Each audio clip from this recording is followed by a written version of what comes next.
Bueno, muy buenas tardes. Estamos otra vez en una emisión de crítica y pensamiento ambiental. Una vez más, con el saludo de David Gómez Flores, quien está detrás de cámaras, mejor dicho, está encargado de las cámaras, y Armando Palau Aldana, quien les habla. Les saludamos nuevamente desde una trinchera en las montañas de Colombia, como decían cuando salían los mensajes de subversivos. Bueno, aquí tenemos una subversión, el doctor me está jalando el micrófono para allá. Estamos aquí en este momentico eh, nuevamente en el palacete de nuestro amigo Arnaldo Ríos, quien acaba de, como decía las Sagradas Escrituras, acaba de bajar 3 días a los infiernos y resucitó entre los vivos y entre los muertos. Bueno, Nacho, como le conocemos jovialmente, familiarmente, pues va a acompañarnos en esta oportunidad. Le hemos caído de imprevisto a su finca y nos va a contar primero, pues cómo fue esa experiencia tan espectacular que tuvo. Dijo que habían unas médicas que parecían ángeles en la clínica Valle de Lilí. Bueno, con las muy buenas tardes, Nacho, ¿cómo vas? ¿Cómo te sientes? Cuéntanos un poco cómo fue esa experiencia. Bueno, realmente habría que ampliarlo más allá de las médicas, el personal de salud. Y el personal de salud de una clínica singular que hay que especificar, porque no es el estado de todas las clínicas de Colombia. Esa es la excepción en la regla. Me toca decir la clínica Valle del Lilí y fundamentalmente la unidad de trasplantes de médula. Pero yo quisiera enfocar que en el caso mío he ocupado muchas dependencias de la clínica y toda ha sido excelente por su servicio en todas las personas. No ha habido algo como que desentone de lo que debe ser un sistema de salud. Y yo estoy por la nueva EPS, esta no es una cuña de la nueva EPS, pero digamos, yo he quedado un poco asombrado porque esto funciona. La pregunta es por qué no funciona para todo el mundo. ¿Sí? Entonces, a mí me mandaron a hacer un trasplante de células madres o de médula espinal como llaman y me recibió un conjunto de personas que quiero destacar. Quiero comenzar al revés. La primera sorpresa que yo me llevo es la señora, una señora eh, negra, delgadita, pequeña, impecablemente vestida de blanco, con una sonrisa hermosa, de nombre María Fernanda, a quien quiero rendirle el primer homenaje.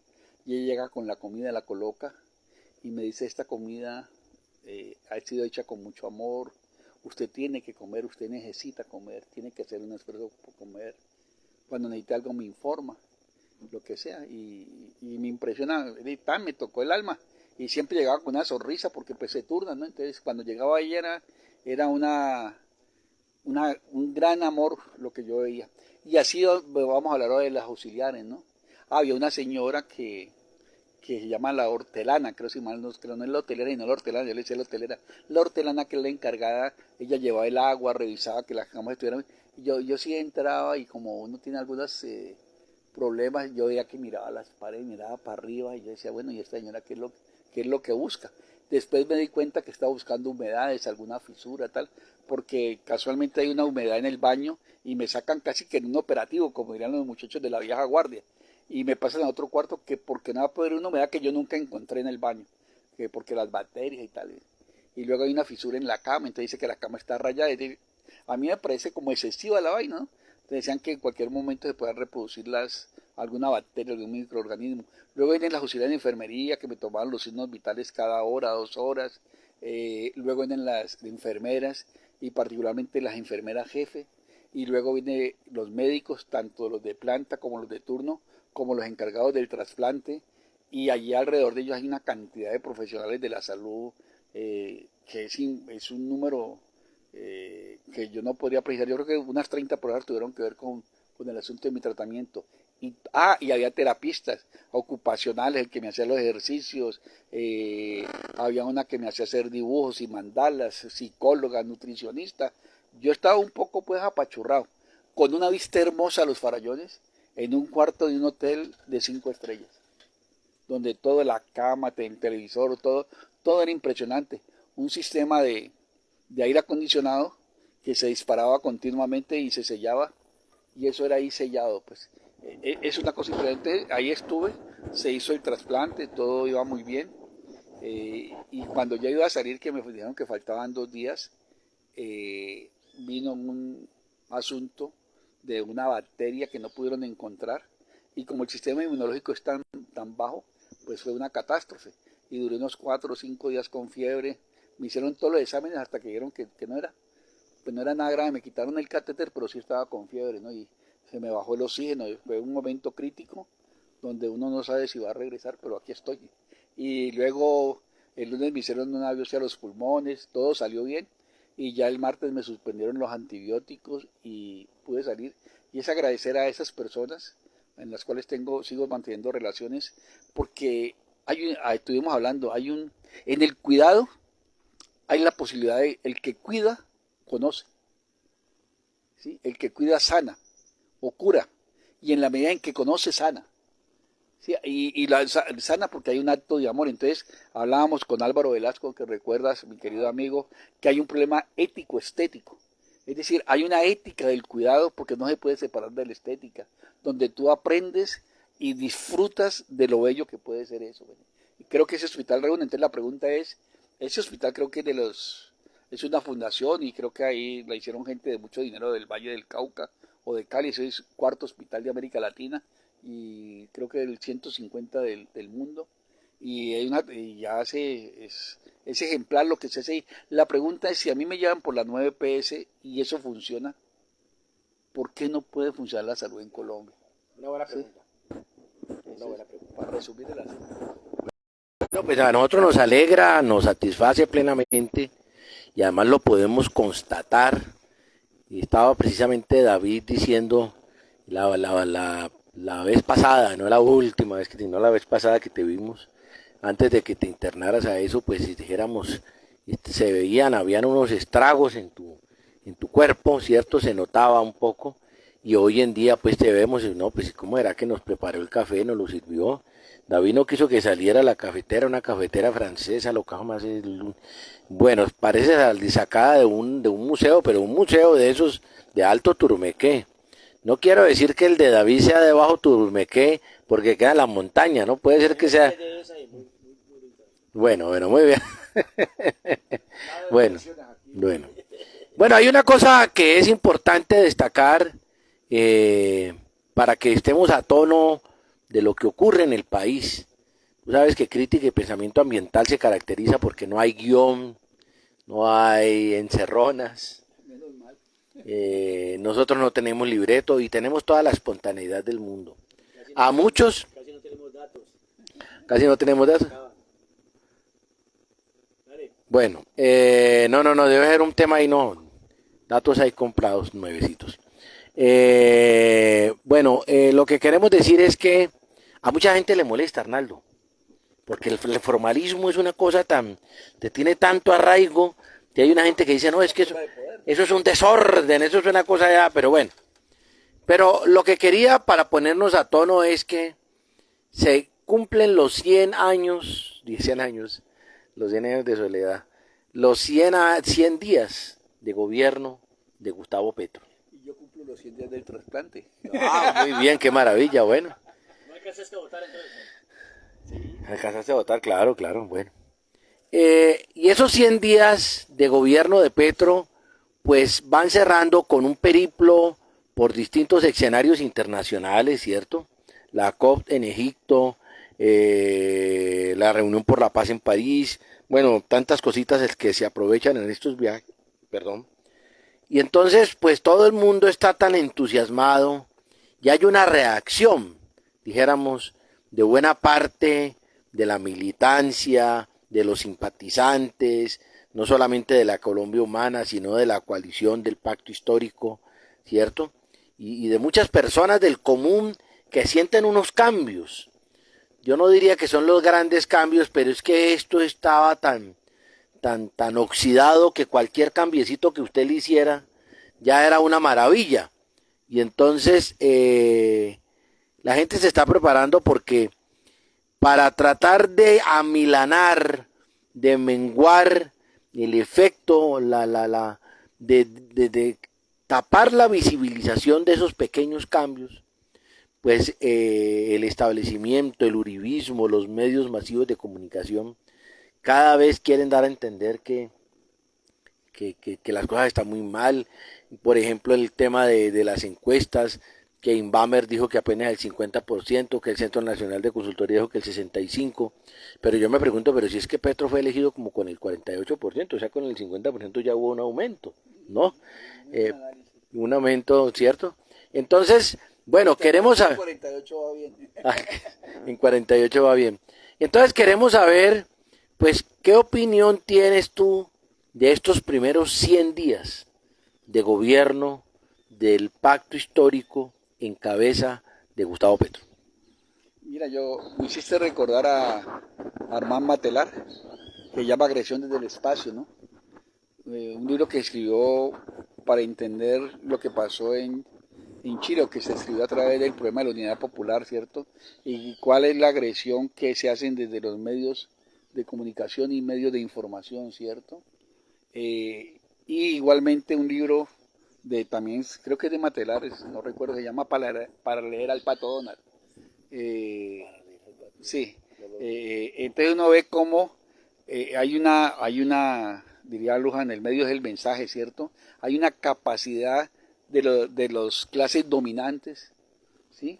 Pero no en esa vaina maniquea de nosotros, sino hay unas corporaciones, unas multinacionales y unas transnacionales. Si uno entiende el problema de las multinacionales y las transnacionales, va a entender que este problema escapa de la buena voluntad, que sigue siendo un problema económico, como siempre son los problemas, ¿cierto? Y entonces, aquí se están defendiendo son intereses económicos, así se les disfrace de moral, aquí no se están defendiendo los derechos humanos, ni están defendiendo el derecho a la tierra y nada, por parte de la gente que ha mantenido tradicionalmente en poder.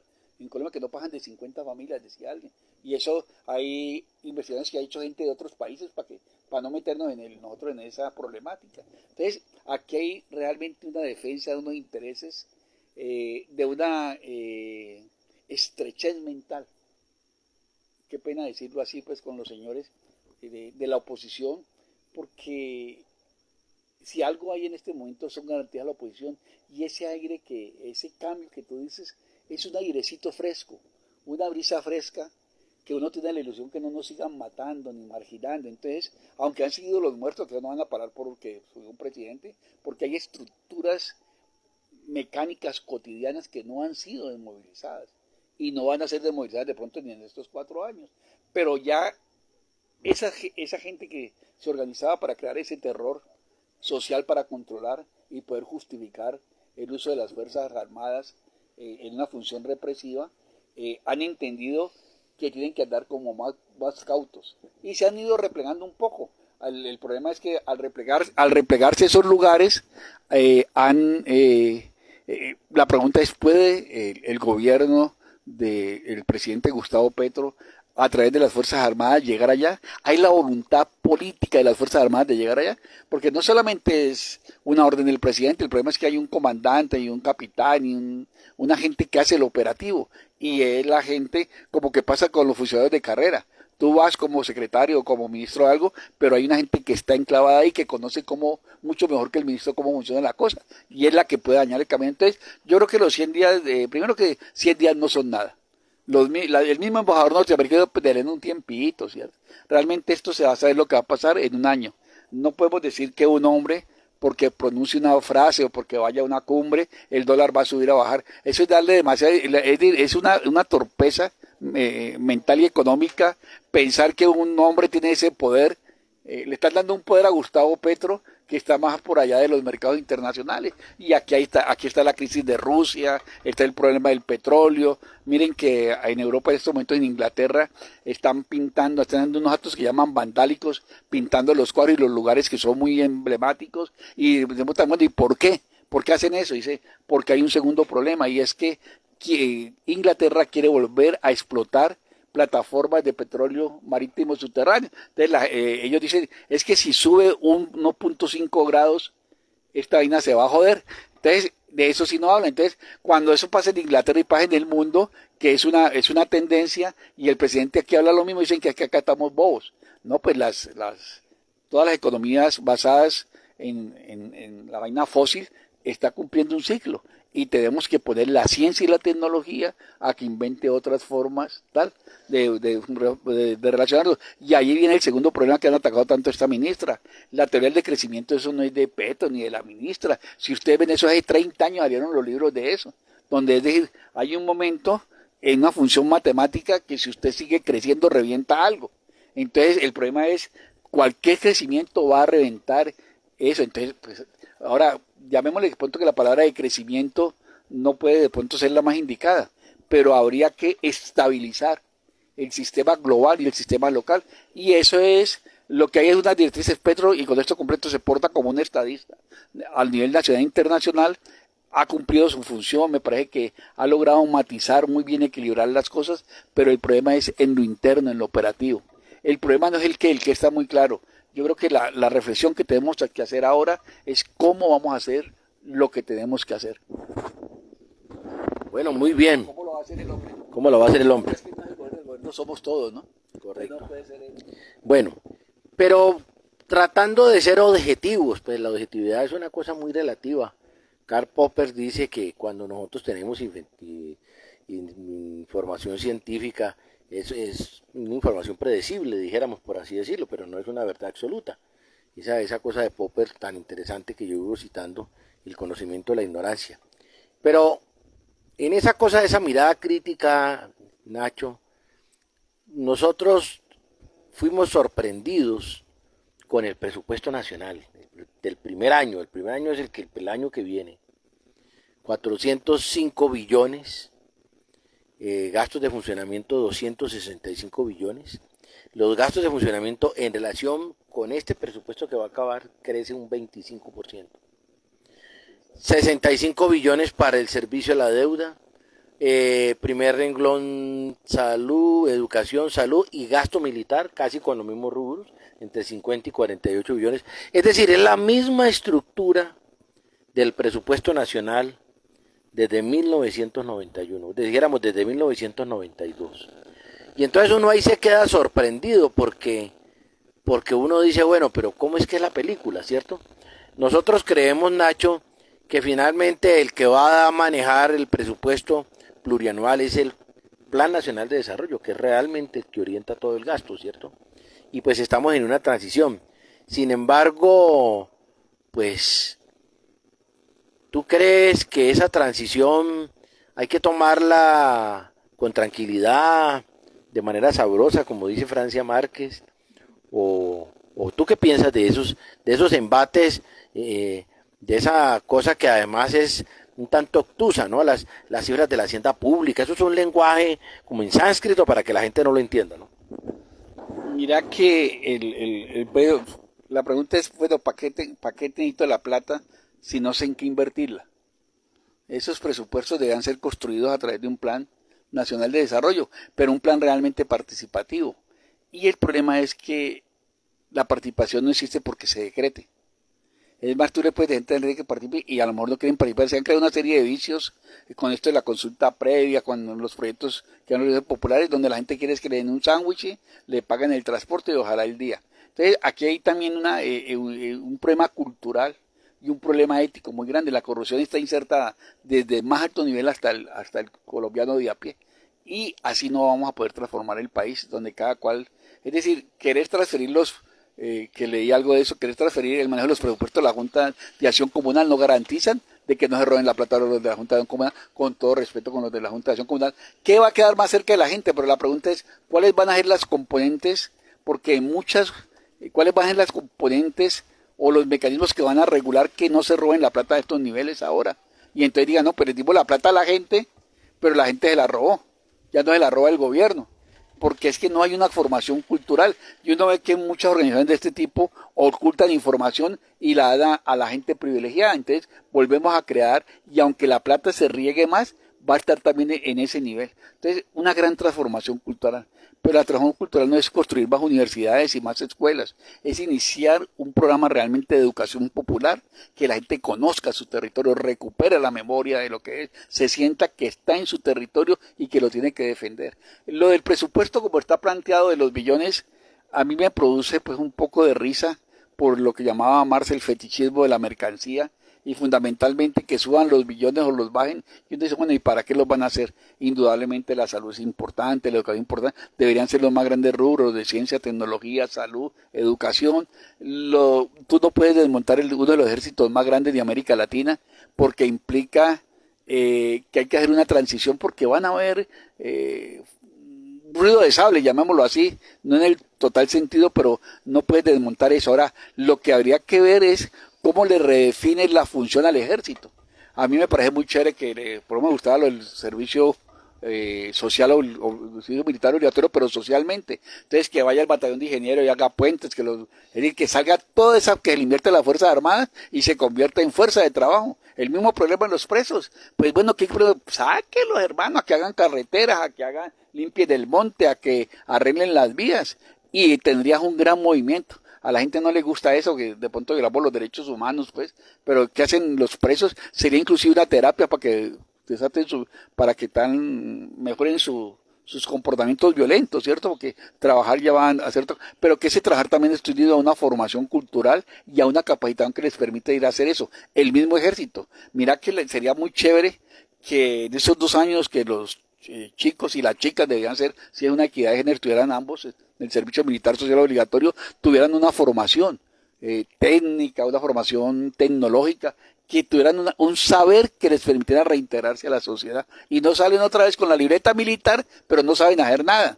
Y te estoy hablando de cosas de panadería, soldadores, mecánicos, la vaina de la electrónica, el artista. En 6 meses puede formar una persona para que salga a defenderse del mercado. Y ojalá en formación de empresarios, que salieran a crear empresas o por ejemplo formar gente para que vayan al campo a cultivar, a crear pequeñas empresas, a hacer propagación de semillas. Mano, lo único que hay que hacer es trabajo. Entonces, eso no depende de 400 millones, eso depende de una voluntad política, indudablemente apalancada con dinero, ¿cierto? E igual lo que dice, si tú le das la tierra a la gente y no hay asesoría técnica, no hay redes para comercializar nada, la tierra va a quedar otra vez en manos de los ricos porque la gente la va a abandonar. Bueno, eso está muy interesante. ¿En qué invertir? Bueno, mire, otra cosa que nos sorprende, y estos ya son los embates de la realidad de las alianzas políticas. Se dice que en pleno del Congreso, lo dice el mismo Contralor, 280 congresistas, casi que en forma unánime, votaron por la elección de un palmirano como Contralor General de la República. Él es egresado de la Santiago, creo. Fue concejal de Palmira, fue defensor regional del pueblo, fue auditor de la República y conoció todos los... Pues, ¿cómo le parece que la semana pasada se visibilizó un contrato que le hizo a una señora de apellido Morelli, Contralora General de la República, por 2 meses, 80 millones de pesos para que la señora asesore en la reestructuración de la Contraloría General de la República? 1, allá en lo nacional. 2, aquí en lo local. Vino con bombos y platillos para decir que se iban a tomar, que estaban actuando con la Contraloría, la Procuraduría y la Fiscalía. Y entonces le ha formulado un denuncio penal contra el gerente de Encali y una serie de funcionarios, como 20 funcionarios. Él mismo lo ha formulado de puño y letra, lo cual es loable, pero en limpio el señor alcalde. Es decir, quien debería aparecer ahí era el alcalde, porque el alcalde es el presidente de la Junta Directiva y es el que nombra al gerente.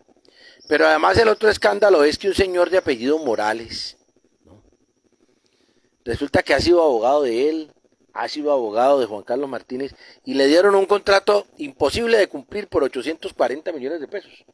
Y es que el señor tiene que asesorar a Encali en las denuncias penales que interpongan ante Encali y ante los consorcios, ¿no? Cuando todos sabemos que las personas jurídicas aquí no son sujetos del derecho penal.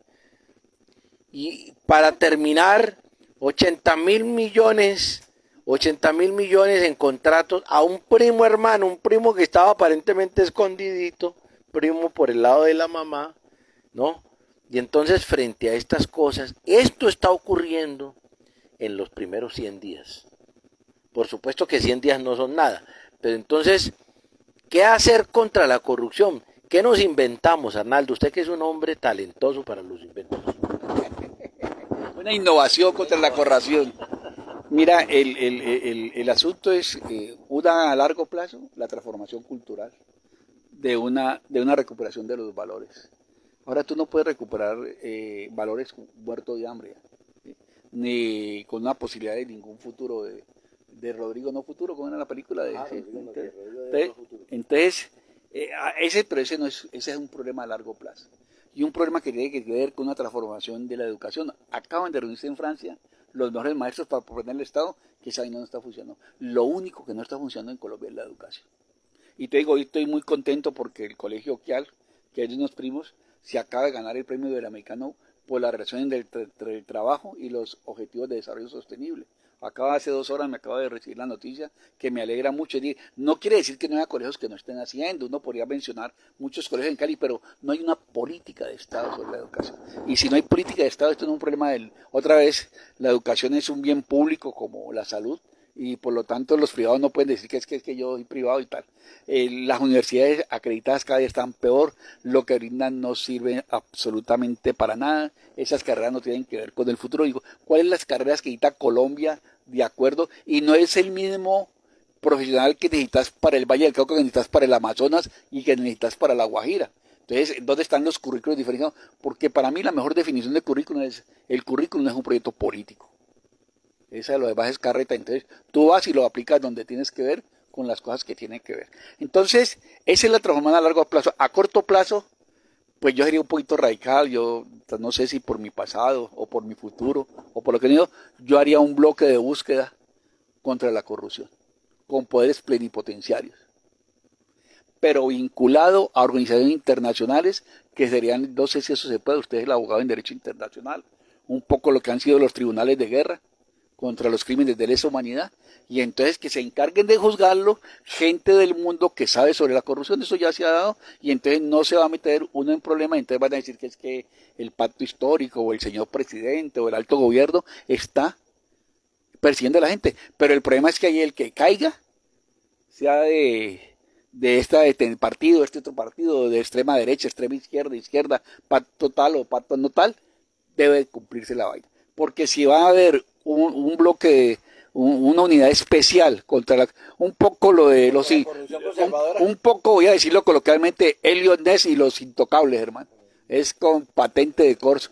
Porque, es decir, allí en la corrupción van a haber muertos. Eso cuando comience a investigar, la gente se va a morir de pulmonía o con cianuro, ¿no?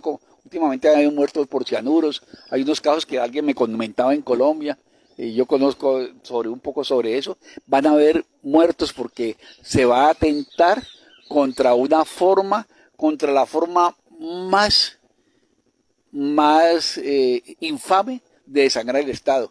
Porque es que el problema no es que se roben, el problema no es que se roben 50 o 100 billones, sino que eso le están quitando en bienestar a la gente, a una gente que sí lo necesita. Y esa gente no lo va a aplicar para nada, lo guarda en los bancos y comienza a hacer transferencias de que si hay una guerra queda valiendo nada. Entonces, que ya ha habido casos de corrupción que llevan la plata a otros países, a islas, a tal, y se la roba a otro, porque la plata es un fetichismo. Entonces, realmente yo pensaría que un bloque de búsqueda, si esa es la palabra por mencionar, esa que ha sido contra el narcotráfico, con unos poderes, dije plenipotenciarios, pero con unos poderes del más altísimo nivel, que permitieran primero que la gente a la que van a seguir no esté informada que le estén siguiendo, porque les van a llegar la información como llegaban a los narcotráficos. Entonces la pregunta es, ¿estamos dispuestos y están dispuestos las instituciones de derechos humanos, qué pena, las instituciones que defienden tantos derechos individuales, están dispuestos realmente a que se haga, no voy a decir una cruzada porque no me gusta esa palabra,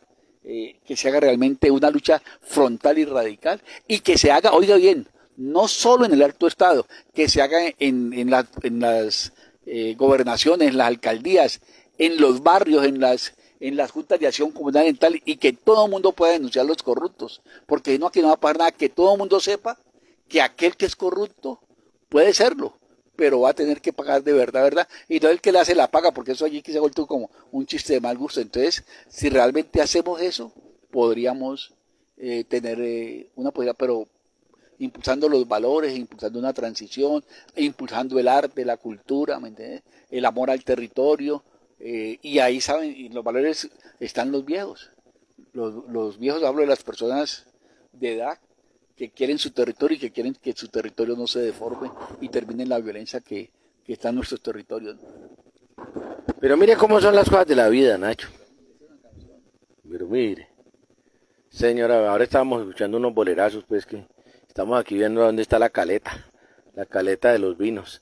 Bueno, miren, ¿cómo les parece que el Contralor General de la República se posicionó con un proyecto de acto legislativo que radicó Roy Barreras? Entonces Roy Barreras está pensando que hay que hacer tribunales de rendición de cuentas. Pero yo me leí el proyecto de acto legislativo y el proyecto no dice nada. Es decir, nosotros hemos pensado que sería, para desconcentrar el poder, sería legítimo pensar en tribunales de rendición de cuentas, un tribunal nacional, que la Contraloría fuera un tribunal nacional de rendición de cuentas y que en cada uno de los departamentos también hubiera un tribunal de rendición de cuentas autónomo de primera instancia para que el Tribunal Nacional de Cuentas tuviera una segunda instancia, ¿no? Por así decirlo. Eso es como una idea, como una metáfora de la democracia, ¿no? De los cuerpos colegiados. ¿Tú qué piensas? Yo sé que tú no eres jurista, pero tú te mueves en medio de un montón de juristas. Lo tuyo es una matemática jurídica. ¿Tú qué piensas de eso? No, yo pienso que la política está por encima del derecho, ¿no? Entonces yo no voy a hablar como jurista porque voy y meto las patas. Pero mira que es que yo creo que lo primero, ya hay una ingeniería, ya hay una capacidad en el mundo instalada y disponible para hacer que las cosas sean eficientes y eficaces. La inteligencia artificial, la robótica, la automatización. Entonces, a mí me parece que tanto organismo de control, lo que termina es corrompido por el mismo interés de lo que hacen. Entonces, yo cerraría las control. Por fortuna, yo no soy del gobierno ni voy a hacer esas controlarías y todas esas cosas que hay, porque son realmente innecesarias. Si tú haces un plan, mira, te lo voy a decir como cuando haces un proyecto, tú haces un plan nacional de desarrollo. ¿Sí? Tienes unas dependencias que son planeación nacional, tienes las secretarías respectivas o los ministerios en cada lugar y tienes unas auditorías internas. Está bien, contrata unas auditorías internacionales que a la vez deben tener una contravigilancia, porque también se pueden corromper. No es una garantía que lo internacional sea incorruptible, ¿no? Entonces hay que tener una vigilancia y tiene que ser de tipo político con respecto al plan de desarrollo, porque la corrupción no se va a acabar, ¿no? Pero entonces, si tú tienes el proyecto político del plan de desarrollo, lo que la comunidad quiere, asignas los recursos, tienes un organismo que tiene auditorías e interventorías, y además de eso tienes un contrapiso que le haga seguimiento internacional, auditorías internacionales, pues realmente se podría reducir mucho el asunto, ¿cierto? La pregunta es cuántos cargos tiene una Contraloría y cuáles, hay cuántas de vigilancia. Eso hay vigilancia para todo, hermano, ¿sí? Y realmente lo que se ha creado es una burocracia que solamente lo que permite es que se roben más dinero. Entre más cargos haya, más posibilidades, y que realmente haya una profesionalización en esos cargos. Pero la gente dirá, pero entonces usted va a querer causar desempleo, porque es que el problema del Estado como principal proveedor de empleo, eso hay que acabar con eso. Esa es la visión de los 70, de los 80. Un Estado que fue cuando hubo precisamente la revisión, y esa plata de todos debían emplearles para crear empresas, pero empresas de futuro, no empresas. ¿Y cuál es nuestro futuro? El ecoturismo, quisiera llamarlo de otra forma, la visitancia, el conocer el país que nos produzca recursos naturales, el agregar valor agregado, no es una redundancia pues, pero el dar valor agregado a los productos, a las plantas que tenemos, a la biotecnología natural. Entonces, aquí Colombia es una maravilla, tenemos toda la posibilidad, y toda esa plata que gasta en tanto burócrata innecesario y no formado, ¿no? porque no es que estén formados, ¿no? Es un padrinazgo político, como el que decías. ¿Cómo le van a dar a una persona por un objeto de un contrato que no puede cumplir? Pero entonces, ¿dónde están? ¿Cuáles son los mecanismos para denunciar eso? Y que eso se cumpla.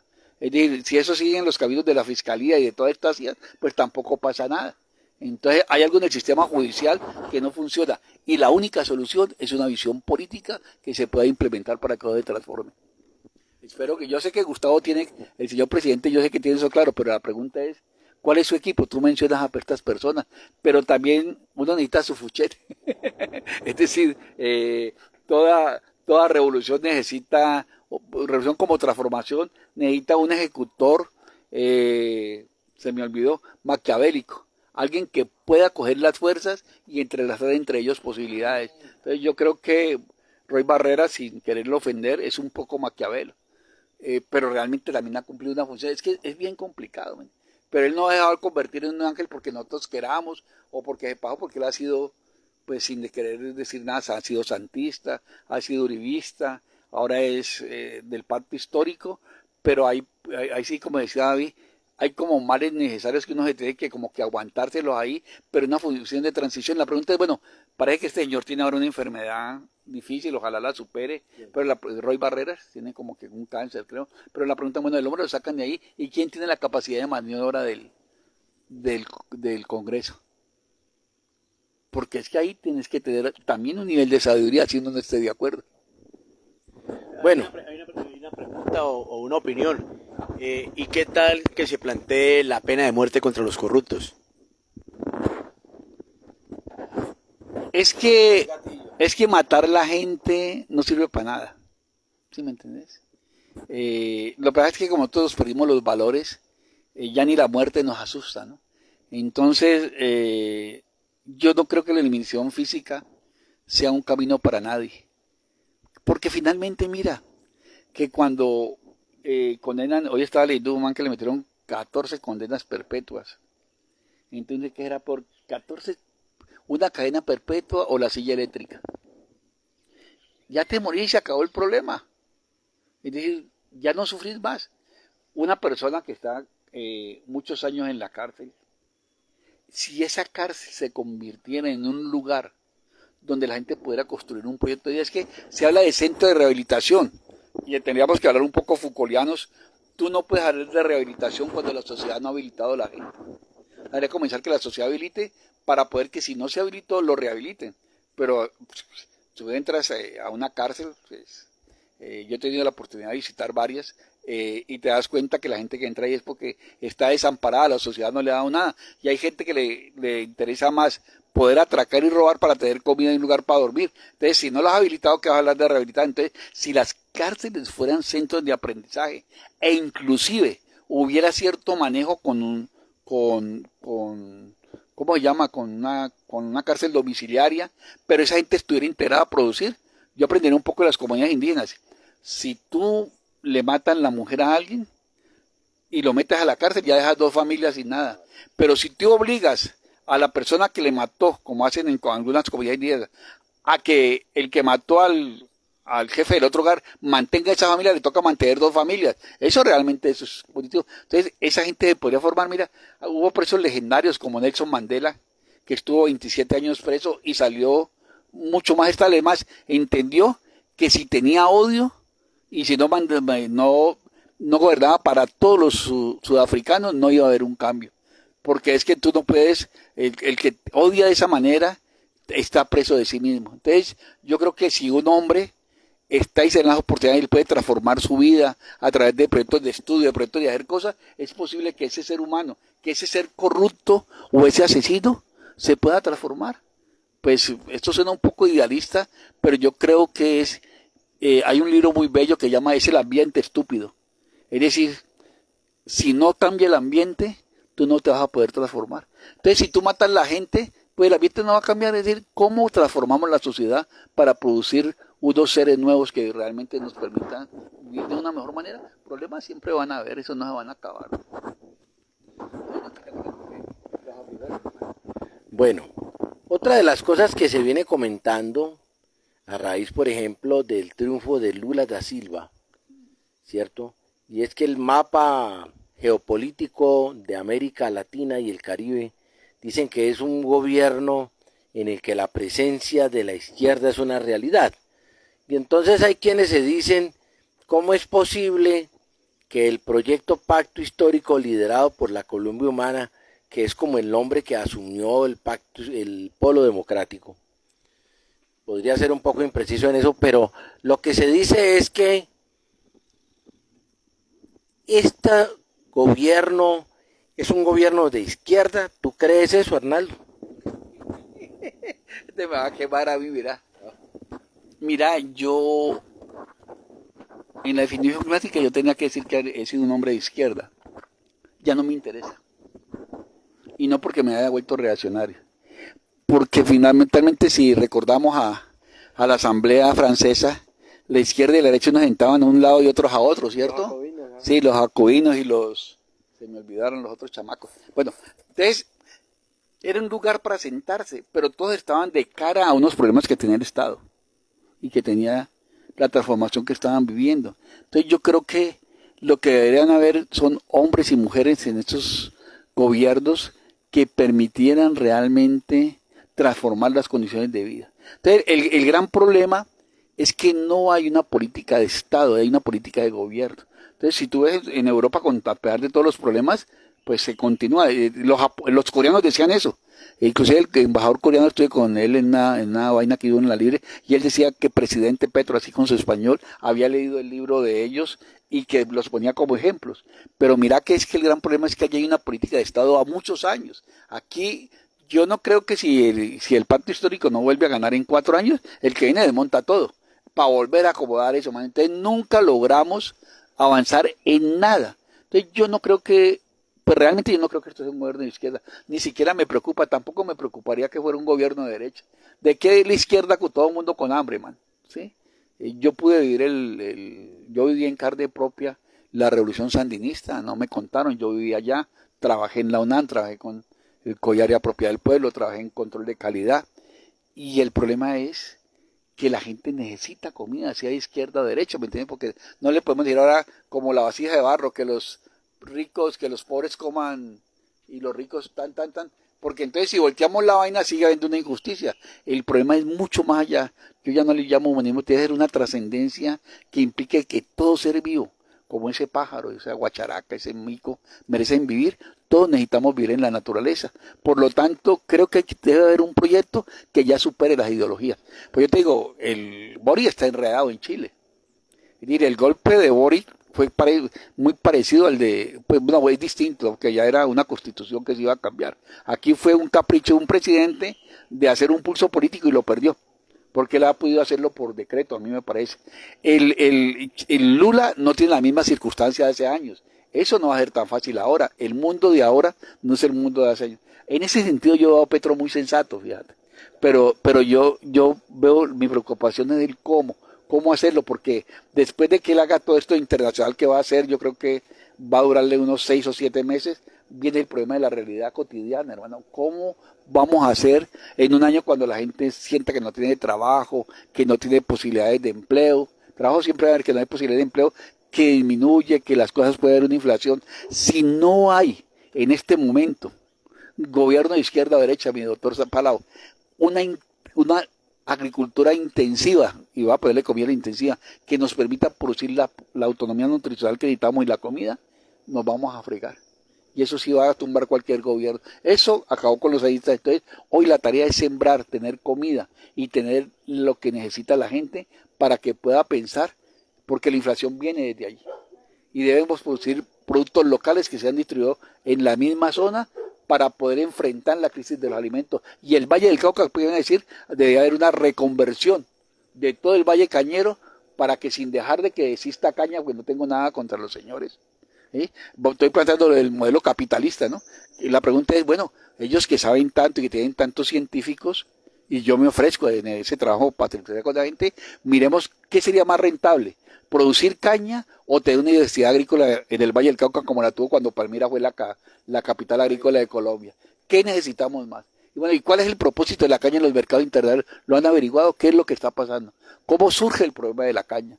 ¿Y por qué la azúcar colombiana es más cara que cualquiera. ¿Qué estamos subsidiando nosotros a nivel internacional? Eso sí nadie le preguntan los economistas, ni los políticos lo dicen. ¿Cuál es la intencionalidad que hubo con la caña de azúcar y sembrar el Valle del Cauca de azúcar? Fue un poco frenar el modelo cubano y hacer que el precio del azúcar bajar. Y hoy el azúcar de nosotros es más cara que la de cualquiera. Entonces creo que deberíamos mirar con los empresarios vallacocanos qué sería lo más importante de producción del Valle del Cauca, que produzca alta rentabilidad, ¿no?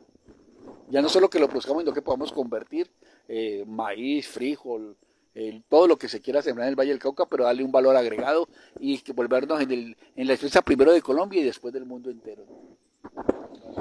Bueno, Arnaldo, vamos a tocarnos y a meternos a lo internacional. Hay quienes dicen que la pelea de Ucrania y Rusia es realmente una pelea por debajo de la mesa entre Estados Unidos y Rusia. Y se habla de un repliegue del ejército ruso, ¿cierto?, para llegar a la zona del Donbass. Y entonces se piensa con ese repliegue que es que Rusia está perdiendo la guerra. Pero lo que vemos es que todavía hay mucho trecho por recorrer, mucha tela por cortar. ¿Tú qué piensas de esa realidad de la guerra mundial, es una guerra casi que mundial entre Rusia y Ucrania? Mira que Armando, el gran problema, yo le decía, es que los colombianos somos expertos en todo, a mí me da miedo eso. Yo voy a ser muy prudente con lo que voy a decir de Ucrania, y lo que digo lo voy a decir con base a información que he leído, pero yo no tengo una profundidad sobre el concepto específico del tema, aunque la tengo mucho más de los que opinan cotidianamente. Ahí hay un problema histórico, ¿no? Hay un problema histórico que viene inclusive creado por los bolcheviques, cuando se hace la distribución de toda Rusia y cómo queda esto repartido. Y ha habido un problema que es el que el socialismo quiso hacer y fue un error, que era homogenizar las culturas. Los revolucionarios sufren de un nacionalismo que quieren que todo parezca igual. Aquí, ¿qué es el gran problema? No podemos homogenizar los indios con los negros, con los blancos, con los mestizos, pero también tiene que haber un proyecto nacional. ¿Cómo hay un proyecto nacional respetando las diferencias? Ese es el gran problema, ¿sí? Y entonces, el gran problema de Ucrania es que aquí hay unas cosas escondidas. Hay una frontera real o mental entre la Europa occidental y la Europa oriental generada a raíz de la toma de Berlín por los rusos. Realmente a mí sí me da pena, pero lo he sostenido miles de veces, aquí me van a caer muchas personas. Los aliados intervienen en la guerra mundial porque los rusos iban a tomar toda Europa. Habrían llegado hasta España. Creo que habrían llegado hasta Inglaterra, hermano. Entonces, frente a esa situación, habría que ver que viene, esto es como la continuación de la Guerra Fría. Octavio Paz, que me encanta, Carlos Fuentes, que me encanta, decía, se acabó la Guerra Fría y comenzó la paz caliente. Entonces, esa frontera la ha querido correr la OTAN, ¿sí? Y allá hay un tejemaneje. Ahora, yo no justifico bajo ninguna vaina la invasión de los rusos ahí. Pero uno dice ninguna vaina, pero es que hay que ver cuál es la vaina. Esa retirada estratégica que dicen, el ingresar Ucrania a la OTAN, pone en peligro la frontera natural rusa, o geográfica, más vale, geoestratégica y geomilitarmente. Entonces, ya se vio que esa retirada de los rusos fue una retirada táctica más que cualquier cosa. Ahí murieron una cantidad de jóvenes que no han dicho, porque los rusos atacaron con drones y todo y se retiraron, porque no tienen todo el ejército ruso, ya lo tuvieran, habrían acabado con eso. Y lo que la OTAN hizo fue que Ucrania lanzara una contraofensiva, dicho por ellos mismos, para usar las armas que la OTAN le había dado y justificarlas. Entonces, allí hay un desfase. Ahora, yo he estado siguiendo, y por ahí tengo dos artículos que quiero leer en estos días, donde se habla que al retirarse fue una jugada estratégica para tomarse esta ciudad donde están todos los experimentos con aves y con guerra bacteriológica. Y allí parece que hay científicos norteamericanos dicen que Rusia tiene preso, que el Kremlin tiene preso a esa gente y va a reventar un problema muy grave porque están usando la migración de las aves para hacer guerra bacteriológica a través de Chile, lo cual es muy grave.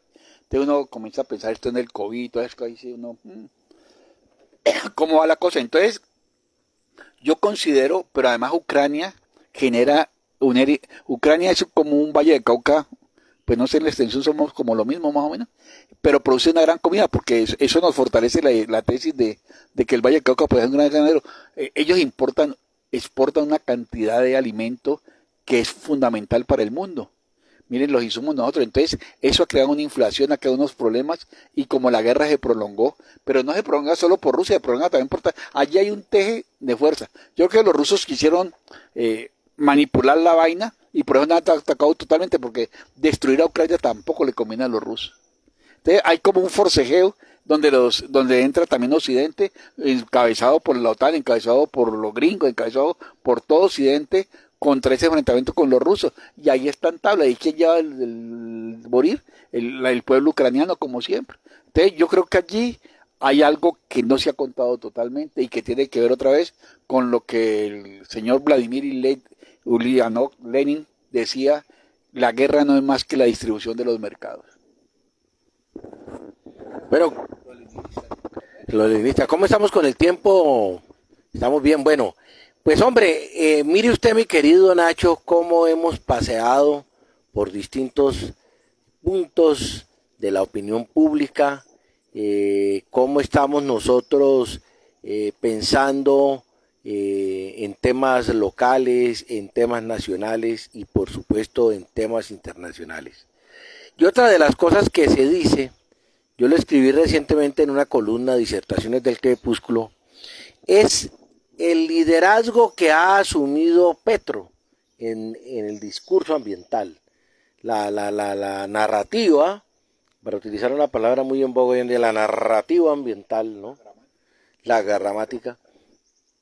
Y pues yo explicaba en mi columna, en mis disertaciones, que el discurso ambiental es un discurso económico, por supuesto que sí, pero la gente está sorprendida de ver ese liderazgo que Petro ha asumido.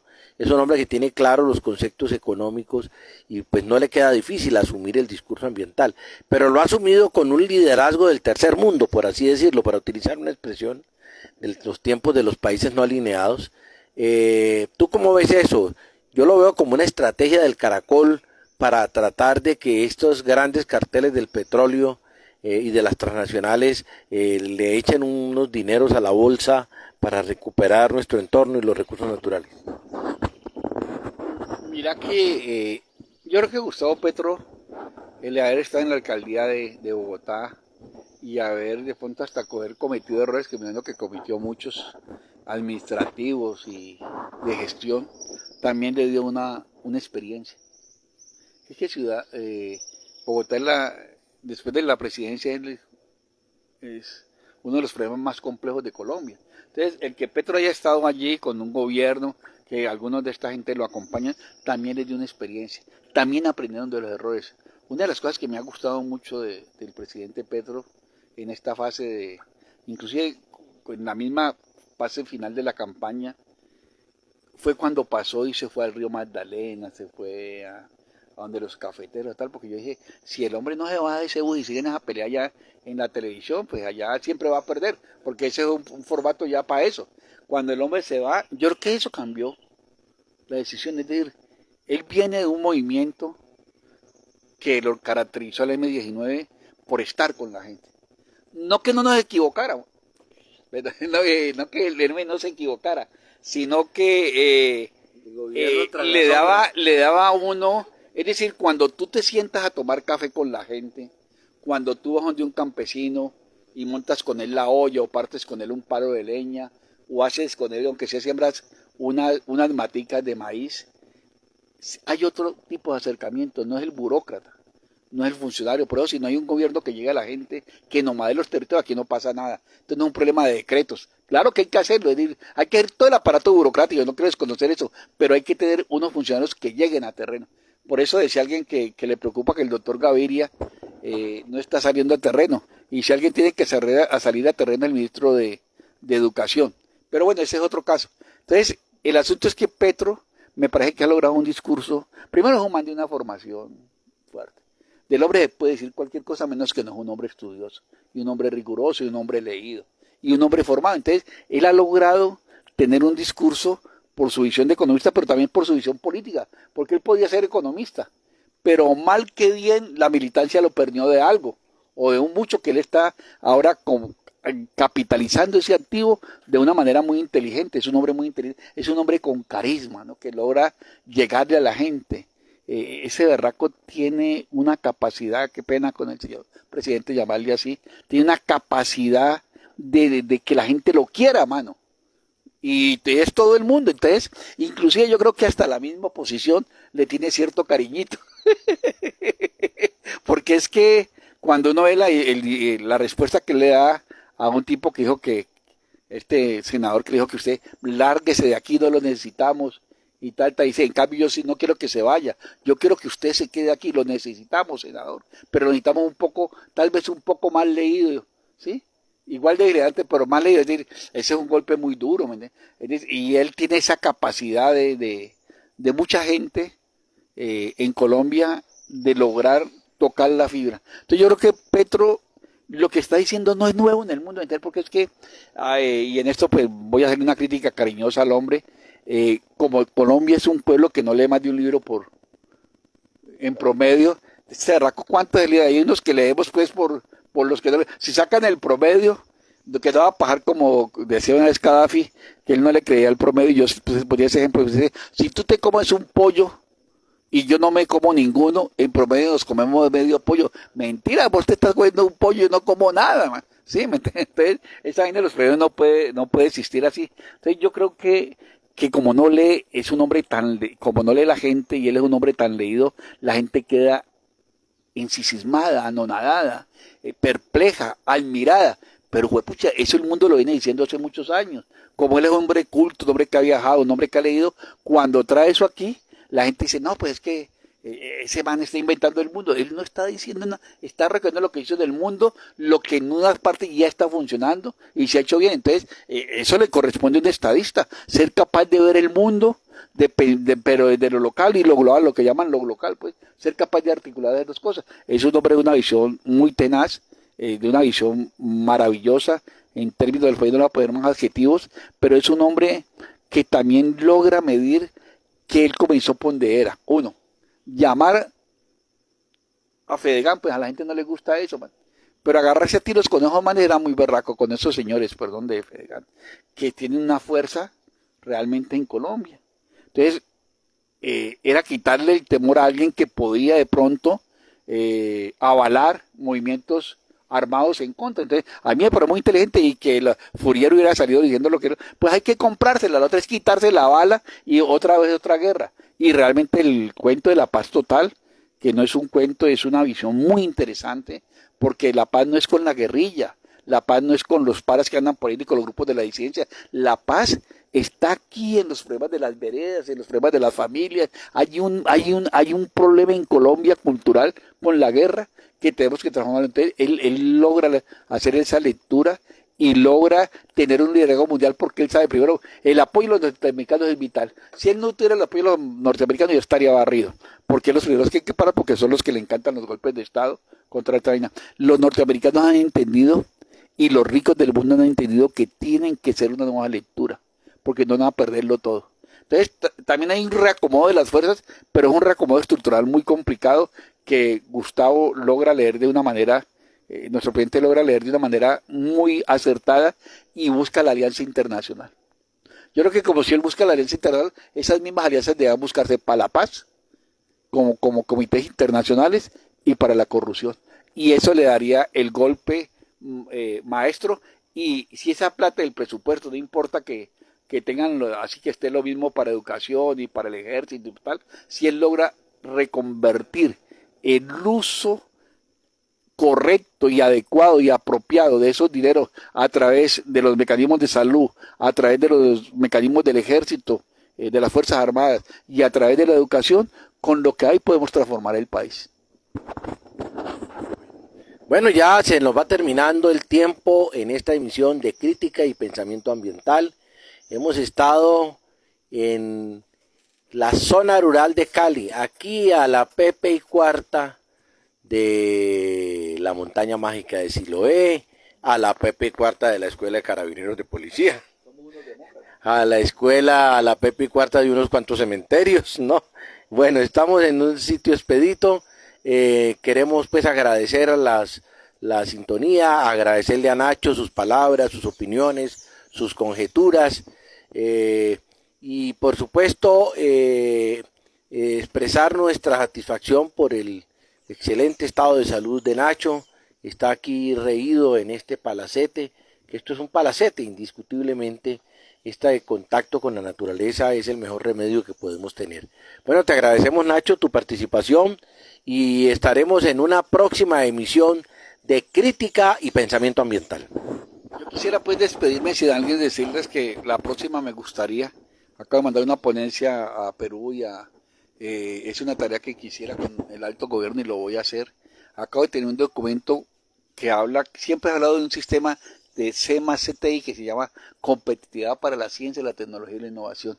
Yo he planteado que eso no le va a servir a Colombia, la competitividad, eso ya acabó en el mundo.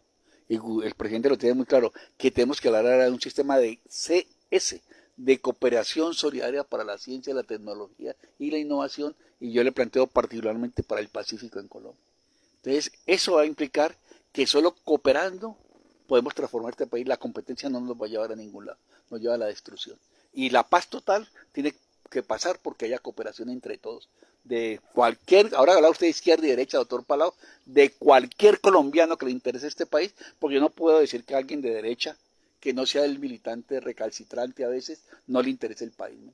Yo sé que hay hombres y mujeres de eso que llaman una ideología de derecha o una de izquierda que le interesa, madres de todos los estratos sociales, que le interesa un nuevo país para sus hijos y para sus nietos. Entonces, ese sistema que yo planteo está ahí porque el sistema de ciencia y tecnología está causando casi ningún impacto en Colombia, y te lo digo como investigador. Eso nos tenemos que echar un programa sobre eso. Despídase usted, mi querido Nacho.